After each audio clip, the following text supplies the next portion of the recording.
మాట్లాడాలి. ఈ నిశాచరుడు ఇక్కడ ఉండవచ్చా ఉండకూడదా? ఎవరైనా ఉండొచ్చు, పర్వాలేదు. ఎలా? మనసు విప్పి మాట్లాడే దగ్గర, మూటలు విప్పి లెక్క పెట్టే దగ్గర, మూటలు కట్టి దాచే దగ్గర, మనసైన మగవాడితో గుసగుస రసరస బుసబుస ఊసులాడుకుని ఊగిపోయేటప్పుడు ఎవరూ ఉండకూడదని రసిక రాజశేఖర రాజమార్తాండ శ్రీ బొక్కలంబోదరం ఎప్పుడూ చెప్పాడు. పాపం, మీరు కోరిన ఆనందం, మీరు చూపించే అభిమానానికి సమాధానం కేవలం ఒక మాటలో చెబితే బాగుండదని ఈ కవర్లో ఉంచి మీ చేతిలో పెట్టాలని వచ్చాను. పెట్టండి పెట్టండి, సీరియల్ కథలా చదువుకుంటాను. ఇది చదివితే మీరు చాలా థ్రిల్ అయిపోతారు. అసలు నా కాబోయే భర్తతో వచ్చి ఇవ్వాలనుకున్నాను, కానీ ఆయన ఇంకా ఊరి నుంచి రాలేదు. ఉంచండి, వస్తాను. ఏమిటి సమాచారం? లవ్ లెటర్ మీటింగ్ ఎక్కడ? కాదు, దెబ్బ కొట్టింది. ఇది దాని రాజీనామా. ఎగిరింది మన మీద రెట్ట వేసి తూన పికిలి పిట్ట. ఎక్కడికమ్మా? ఏమిటి హడావిడి? అంకుల్, బయటికి వెళ్లే వాళ్ళని ఎక్కడికి నడకూడదని మీరే నాకు చాలా సార్లు చెప్పారు. మరి మీరే చెప్పి మీరే అడిగితే ఎలా? టైం అయిపోయింది, ట్రైన్ వచ్చేస్తుంది, నేను ఇక్కడే ఉంటే ఎలా? మరి ఆగేవా? నువ్వెందుకమ్మా వెళ్ళడం? ట్రైన్ దిగి వాడే వచ్చేస్తాడుగా. మరి అందుకేగానే వెళ్ళేది. బావని రిసీవ్ చేసుకుని ఆశ్చర్యపోయేలా విషయం చెప్పేస్తాను, అంతే. బావ థ్రిల్ అయిపోతాడు. ఆ థ్రిల్లోనే బావని ఇంటికి తీసుకొస్తాను, చూడు. విడిపోయిన మమతలు కలవడం కన్నా థ్రిల్లే ఉంటుందమ్మా. అది నాకు థ్రిల్లే. నేను వస్తా అంకుల్. ఎందుకమ్మా, ట్రైన్ వచ్చే వేళయింది. అదిగో 9 డౌన్. నువ్వు ఇలా వెళ్ళేసరికి వాడు ఏ ఆటోలో అలా దిగుతాడు. అప్పుడు నువ్వు నాకు థ్రిల్ ఎలా ఇస్తావమ్మా? వాడిస్తాడు మనకి థ్రిల్.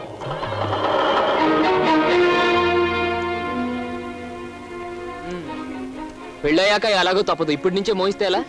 ఓ మాట అడుగుతాను, చెప్పు. 7 రోజులు 7 క్షణాల్లో గడిచిపోవడానికి కారణం చెప్పగలవా? గలను, కానీ చెప్పండి. ఎందుకని? అనుభూతిని అందంగా మనసులో దాచుకున్నప్పుడే అనుభవించే జంటకు థ్రిల్ గా ఉంటుంది. బాబు ఇదేటండి, స్టేషన్ దగ్గర నుంచి ఇదే మాట్లాడుతున్నారు, హోటల్లో ఇదే మాట్లాడారు, గుడి దగ్గర ఇదే మాట్లాడారు. అంతా ఇప్పుడే మాట్లాడుకుంటే పెళ్ళి థ్రిల్లే ఉండదు. ఎక్కడ బాబు, ఎక్కడ టైం అయింది? పరువు బొద్దు.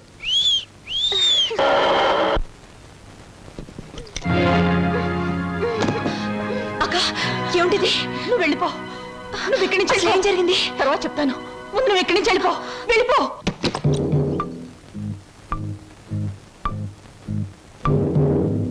స్వాగతం మరదల.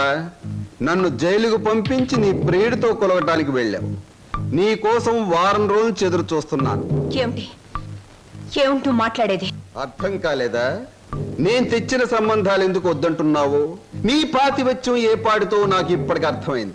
నిన్నెవడికో ఇచ్చి పెళ్లి చేసే కంటే నేనే సొంతం చేసుకున్నా అనుకో, అక్క చెల్లిద్దరు జాయింట్ గా నా దగ్గర పడి ఉండొచ్చు. రావే.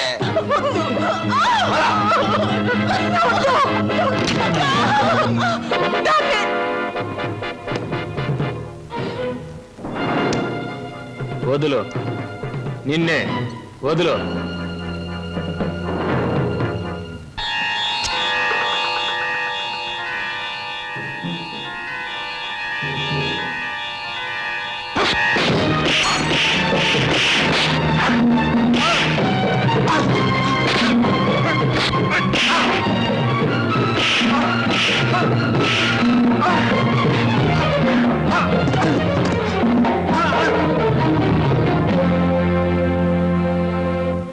బాబు, సమయానికి నువ్వు రాకపోతే దాని బ్రతుకు బండలైపోయేది. తాళి కట్టవలసిన నీ చేతులతోనే దానికి తలకురువి పెట్టవలసి వచ్చేది. బాబు, నేను అడుగుతాను, చేస్తావా? చెప్పండి. ఆ దుర్మార్గుడు దాన్ని ఆ మాన మర్యాదలతో ఉంచడు. దాన్ని నీ వెంట తీసుకెళ్ళిపో బాబు. నీ కాబోయే భార్య నువ్వే రక్షించుకో. దాన్ని కాపాడే శక్తి నాకు లేదు. అది హాయిగా బ్రతికితే చాలు. నేను వాడి చేతుల్లో చచ్చిపోయినా పర్వాలేదు బాబు, తీసుకెళ్ళు. అది కదండి. పెళ్లి కాకుండా ఇంటికి తీసుకువెళ్తే లోకం ఏమైనా అనుకుంటుందనా? అనుకోని బాబు. మనం అంటే ఏమిటో మనకు తెలిసినప్పుడు తెలియని లోకులు కాకులే ఏమనుకుంటే మనకే?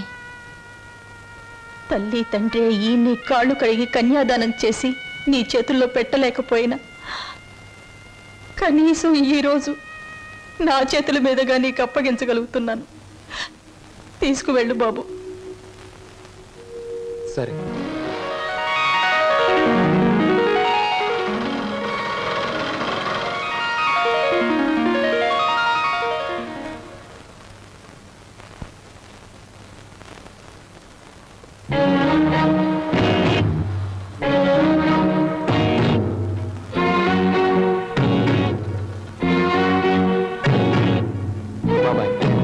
నుంచి ఈ అమ్మాయి మన ఇంట్లోనే ఉంటుంది. మన ఇంట్లో ఎలా ఉంటుందిరా? అద్దెకి ఇవ్వడానికి ఇంట్లో వేరే పోర్షన్ లేదుగా. అద్దె కాదు బాబాయ్, మరి ఈ అమ్మాయి పేరు లలిత. నేను అడిగింది అమ్మాయి పేరు కాదు సీను. ఆ అమ్మాయిని ఇక్కడికి ఎందుకు తీసుకొచ్చావని. తీసుకురావాల్సిన అవసరం వచ్చింది కనుక. ఏమిట్రా అవసరం? లలిత నేను ప్రేమించుకున్నాం, పెళ్లి చేసుకోవాలనుకున్నాం. తప్పని పరిస్థితుల్లో ఈ అమ్మాయిని ఇక్కడ తీసుకురావాల్సి వచ్చింది బాబాయ్. అంటే అంతా నీ ఇష్టమేనా? నీ వెనక ఎవరు లేరనుకున్నావా? వాళ్ళ గురించి ఆలోచించాల్సిన బాధ్యత నీకు ఉందా లేదా? అసలు నీకు విషయం తెలుసా? అంకుల్, ఏమిటి నీ పద్ధతి? పూర్తిగా చెప్పనీయకుండా అడ్డుపడతావేంటి? చెప్పని. అది కాదమ్మా, దేవుడి గుడికి వెళ్ళాలన్నా నా పెర్మిషన్ లేకుండా వెళ్ళేవాడు కాదు, ప్రేమించట. అంకుల్, ప్రేమించడం అనేది మనసు చేసే పని, గుడికెళ్ళడం అనేది మనిషి చేసే పని. నీకు తెలీదమ్మా వీడు. అంకుల్, ఏమిటి వాళ్ళు ఎలా ప్రవర్తిస్తున్నావు? అతను ఏదో తప్పు చేసినట్లు మాట్లాడతావేంటి? ప్రేమించే మనసుంది కాబట్టి ప్రేమించాడు. తన మనిషిని తాను కాపాడుకోగలన్న ధైర్యం ఉంది కాబట్టి చేయి పట్టుకుని ఇంటికి తీసుకొచ్చాడు. అది కాదమ్మా. అంకుల్, ఇంత అందమైన అమ్మాయిని ప్రేమించినందుకు సంతోషించు, అంతేగాని ఊరికే కోపగించుకుంటావేంటి? యావండి, మా అంకుల్ చాలా మంచివాడు. ఇంత మంచి హీరో మనసు దోచుకున్నందుకు ఐ రియలీ కంగ్రాచులేట్ యూ. రండి. క్షమించండి, ఈ ఇంట్లో వాళ్ళకి ఇష్టం లేకుండా ఇక్కడ ఉండటం నాకు ఇష్టం లేదు. నేను వేరెక్కడైనా ఉంటాను. మీరు మమ్మల్ని అవమానిస్తున్నారా? అవమానిస్తున్నానా? లేకపోతే ఏమిటి? ఒక నిస్సహాయమైన ఆడది ఇంటికొస్తే ఆదరించకుండా బయటికి గంటేంత దుర్మార్గుడు అనుకున్నారా మా అంకుల్? మీరెక్కడికి వెళ్ళక్కర్లేదో రండి. అంకుల్, ఒకరికొకరు మనసిచ్చి పుచ్చుకుని వచ్చారా? ఇద్దరుగా వచ్చిన వాళ్ళని ఆశీర్వదించి ఒకటిగా చేయ అంకుల్. ప్లీజ్ ప్లీజ్ అంకుల్, మీరు లోపల పదండి. ఇంకా ఇక్కడ నిలబడ్డావేంటి? పద పద పద పద. ఆంటీ, ముందు కుడికాలు పెట్టించి లోపల తీసుకెళ్ళు. లక్ష్మి, ఏంటి అలా చూస్తుండిపోయావు? మీ వదిలి లోపల తీసుకెళ్ళి దిష్టి వెళ్ళు. రండి లోపల.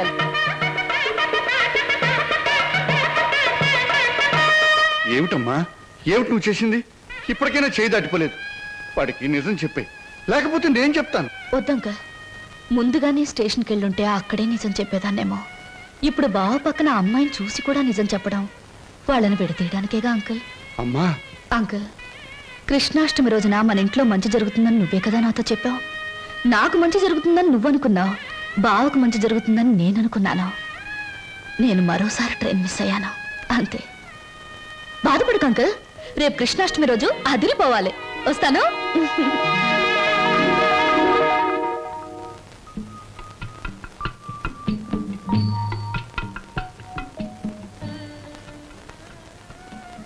నిజంగా? అవును, చాలాసేపు ఎదురు చూసాం. ట్రైన్ కదిలిపోయింది. ఆ తర్వాత మా సరోజ్ ఏమైందో మాకు తెలీదు. దాని జ్ఞాపకార్థంగా ఆ టికెట్ను మా అన్నయ్య ఫ్రేమ్ చేయించాడు. ఇప్పటికీ మా సరోజ్ అంటే మా అన్నయ్యకి ఎంత ఇష్టమో. అదృష్టవంతురాలు. ఎందుకని? మీ అన్నయ్య లాంటి మంచి మనిషి మనసులో మిగిలిపోయినందుకు. నేను ఒప్పుకోను. పాప మా రోజు ట్రైన్ తప్పిపోకుండా ఉండుంటే ఆ అమ్మాయి అంత అదృష్టవంతురాలు ఉండేది కాదు. అయినా జ్ఞాపకంగా మిగిలిపోవడంలో అదృష్టమే ఉంది. జ్ఞాపకం శాశ్వతం కాబట్టి. అవును, జ్ఞాపకం శాశ్వతమే. కానీ శాశ్వతంగా ఉండాలంటే కేవలం జ్ఞాపకంగా మిగిలిపోవాలని ఇప్పుడే తెలిసిందే. ఏమిటి మీరు మాట్లాడేది? ఏముంది, మీరు చెప్పిన దానికి పొడిగింపు. స్వప్న ఎప్పుడు అంతే వదినా, ఒక్కోసారి తన మాటలు అర్థం కావు.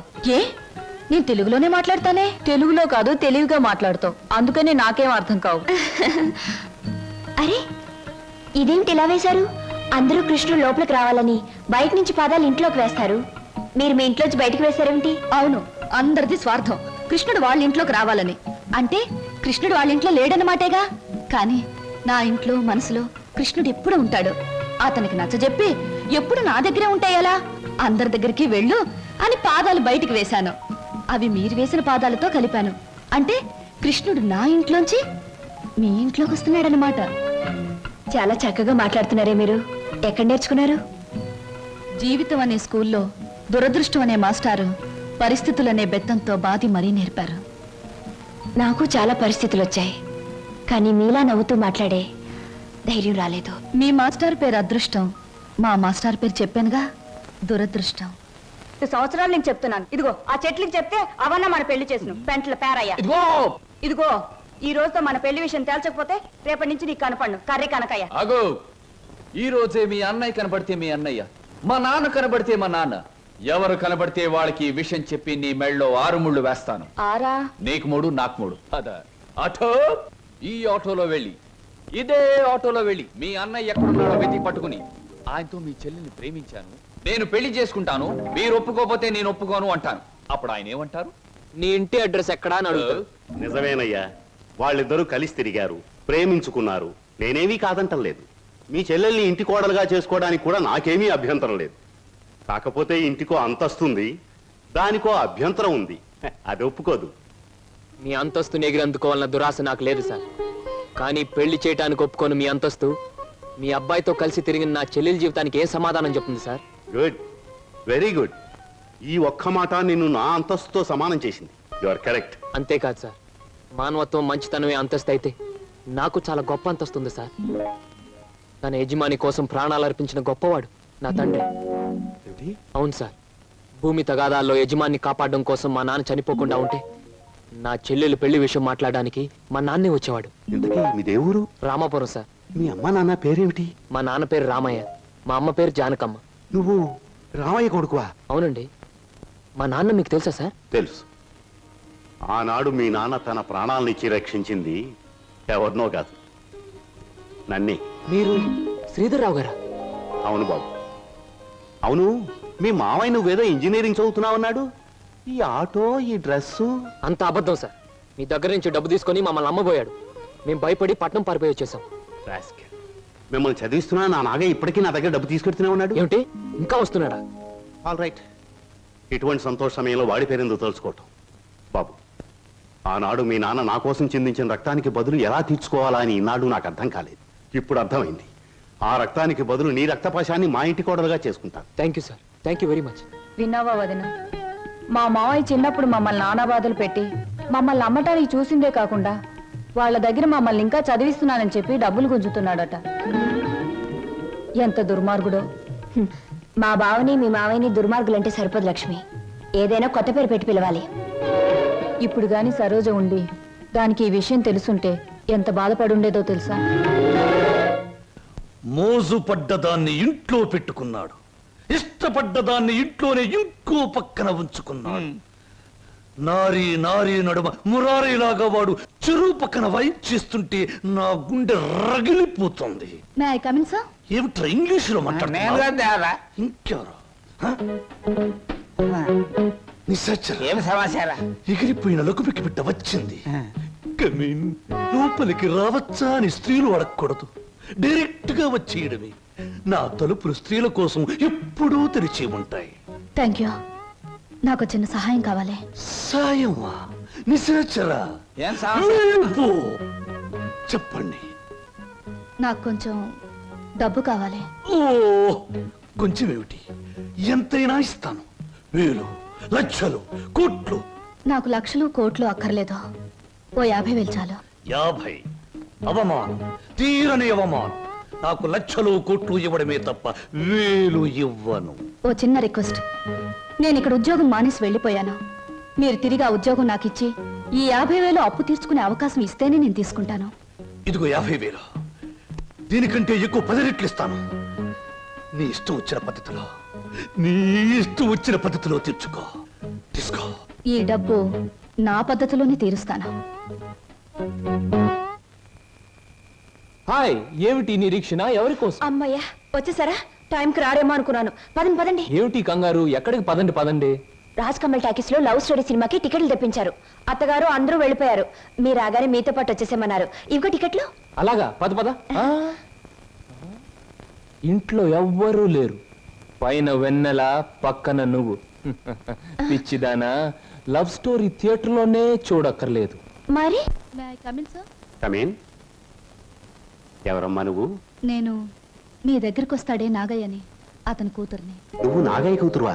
చిన్నప్పుడే నువ్వు? అవునండి. అయిన వాళ్ళకు చిన్నప్పుడే దూరం అయ్యాను. తండ్రి బ్రతికున్నాడని తెలిసేసరికి నేను అతని కూతుర్నని చెప్పుకోవడానికి సిగ్గుపడే స్థితిలో ఉన్నాను. ఏమిటమ్మా అది? కొంచెం అర్థమయ్యేలా చెప్పు. డబ్బా? ఎందుకమ్మా? సార్, మీరు మా బావకి అతని చెల్లెలకి చిన్నప్పటి నుంచి సహాయం చేసే దృష్టితోనే డబ్బిచ్చారా? కానీ మా నాన్న ఆ డబ్బు తనే తినేసి వాళ్ళ నమ్మకానికి పెట్టేస్తే వాళ్ళు తప్పించుకుని పట్నం పారిపోయారు. ఇప్పటికీ మా నాన్న వాళ్ళ పేరు చెప్పి మీ దగ్గర డబ్బు తీసుకుంటున్నట్టు నాకు మొన్నే తెలిసిందే. అందుకు తండ్రి చేసిన పాపాన్ని నువ్వు చెల్లించడానికి వచ్చావా? ఇది మీ తృప్తి కోసం ఇవ్వడం లేదండి, నా తృప్తి కోసం ఇస్తున్నాను. నా తండ్రి చేసిన పాపమే నన్ను వెంటాడింది. అందుకే ఈ జన్మలో నేను అనుకున్నది ఏదీ జరగలేదు. కనీసం ఈ పాపాన్ని ఇలా తుడిచేస్తే వచ్చే జన్మలో అయినా నేను అనుకున్నది జరుగుతుందేమో. అందుకే తీసుకోండి సార్, ప్లీజ్. సరే, ఇది నేను మీ నాన్నకిచ్చిన డబ్బుగా తీసుకోవటం లేదు. నీ అభిమానాన్ని నిలుపుకోవడానికి నువ్విచ్చిన డబ్బుగా తీసుకుంటున్నాను. నీకు ఈ విషయం తెలుసా? మీ బావ అతని చెల్లెలు ఈ ఊర్లోనే ఉంటున్నారు. తెలుసా? తెలుసా? చెప్పానుగా, నా వాళ్ళందరూ నా చుట్టూనే ఉన్నారు. కొందరు చెప్పుకోలేని స్థితిలో ఉన్నారు, కొందరు చెప్పకూడని స్థితిలో ఉన్నారు. నేను మా బావ ఉంటున్న ఇంట్లోనే ఉంటున్నానండి. మరి మీ బావకి నువ్వెవరో తెలీదా? నేనే చెప్పలేదు. ఏమ్మా? అతను నా బావని తెలిసేసరికి అతను ఇంకో అమ్మాయిని ప్రేమిస్తున్నాడని తెలిసింది. నేనని తెలిస్తే అంతా తారుమారయ్యే ప్రమాదం ఉంది. అందుకే నిజాన్ని దాచిపెట్టాను. నిజాన్ని దాచిపెడితే నీకే నష్టమేమో. సార్, నాకు ఎంత కష్టం కలిగినా హాయిగా భరించగలను. కానీ నా వల్ల ఇతరులకు కష్టం కలగడం ఒక్క క్షణం కూడా భరించలేను. అంతా సక్రమంగా జరిగాక నిజాన్ని నేనే చెప్తాను. అంతవరకు ఈ స్వప్నగానే ఉండిపోనివ్వండి. వస్తాను సార్.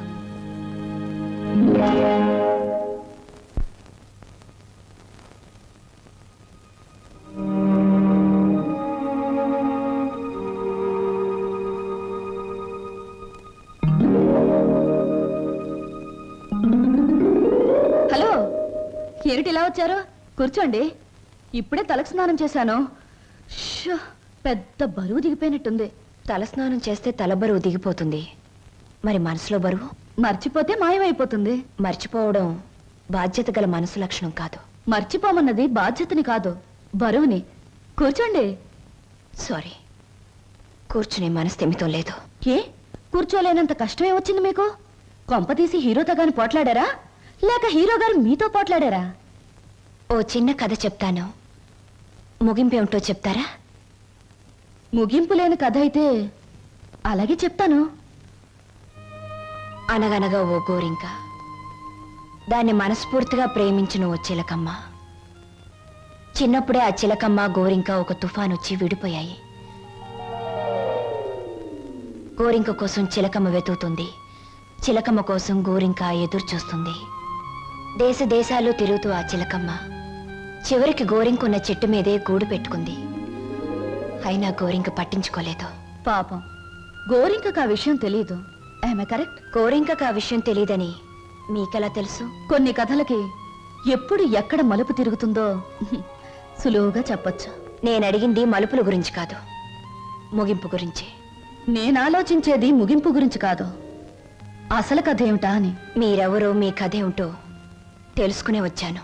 ఆహా, మరి చిలకమ్మ గోరింక అనే కన్ఫ్యూషన్ ఎందుకు?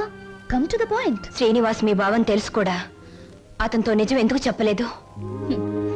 నేను చెప్పే టైంకి అతను మిమ్మల్ని మనస్ఫూర్తిగా ప్రేమిస్తున్నాడన్న నిజం తెలిసింది కాబట్టి, ఇప్పుడు నిజం చెప్పి అతని మనసు పాడు చేయడం తప్ప వేరే ప్రయోజనం లేదు కాబట్టి. కానీ అతని మీద మీకు హక్కు ఉంది, అధికారం ఉంది. హక్కు అధికారంతో సాధించుకోవడానికి ఇదేం దస్తావేజుల మీద రాసిన ఆస్తి కాదే. మరొకరికిచ్చిన మనసు.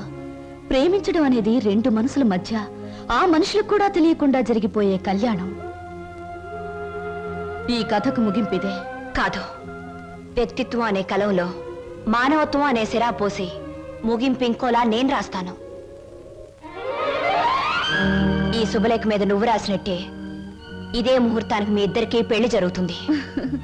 ఇదేమన్నా బొమ్మల పెళ్ళా? బొమ్మలు మార్చడానికి? అయినా నా మీద నిర్ణయం తీసుకునే హక్కు మీకెవరిచ్చారు? నేను ఒప్పుకోను. ఎవరు ఒప్పుకున్నా ఒప్పుకోకపోయినా ఈ కథకు నేను రాయబోయే ముగింపిదే. మీ ఇద్దరు పెళ్లి నేను జరిపిస్తాను. చిన్నప్పుడు చిరిగిపోయిన మీ జీవితాల్ని నా చేతులతోనే ఒకటి చేస్తాను. లలిత గారా, నేను చెల్లని పాత టిక్కెట్ను గతం అనే ఫ్రేమ్లో నన్ను జ్ఞాపకంగానే ఉండిపోనివ్వండి. ఒకసారి నేను ట్రైన్ మిస్ అయ్యాను, మరొకరు ట్రైన్ మిస్ అవ్వడం నాకు ఇష్టం లేదు. ఒకప్పుడు మీరు ట్రైన్ మిస్ అయ్యారు, కానీ ఇప్పుడు ట్రైన్ మిమ్మల్ని మిస్ కాబోతుంది. అలా జరగనివ్వను. మీరు అనుకున్నట్టు నేను జరగనివ్వను. నిండు మనసుతో చేసే పని తప్పకుండా జరుగుతుంది. నిండు మనసుతో కాదు, మనసు చంపుకుని చేస్తున్న పని. కాదు, మమతల్ని కలపడం కోసం చేస్తున్న పని. ఆ త్యాగం నాకు అక్కర్లేదు. ఇది త్యాగం కాదు, పరిష్కారం. నేను నవ్వడం కోసం మీరు ఏడవడమేనా పరిష్కారం? లలిత గారు, ఒకసారి చెప్పాను గుర్తుందా? జీవితం అనే స్కూల్లో దురదృష్టం అనే మాస్టారు పరిస్థితులనే బెత్తంతో కొట్టారని. కానీ ఇప్పుడు అదృష్టం అనే మాస్టారు తల వంచి తాళి కట్టించుకోమంటే తల వంచక తప్పదుగా. నేనెవ్వరికి తల వంచను. చూస్తాను. 4 నిమిషాల్లో ఈ నిజం అందరికీ చెప్పేస్తాను. 3వ నిమిషం మొదటి సెకండ్లో నేను శవంగా మారతాను. స్వప్న. అవును, చిన్నప్పుడు మా బావ కోసం ఒకరిని చంపడానికే వెనకాడలేదు. ఇప్పుడు నేను చావడం చాలా సులువు. అదే నేను చెప్పేది. ఆయన కోసం ప్రాణాలు తీయగలిగేంత ధైర్యం, ప్రాణాలు పోగొట్టుకునేంత గొప్పతనం నీది. నా ప్రేమ కంటే నీ ఆరాధన చాలా గొప్పది. నీ ఆరాధన ముందు నా ప్రేమ చాలా చిన్నది. అనవసరంగా ఆవేశపడకు. Now the ball is in my court.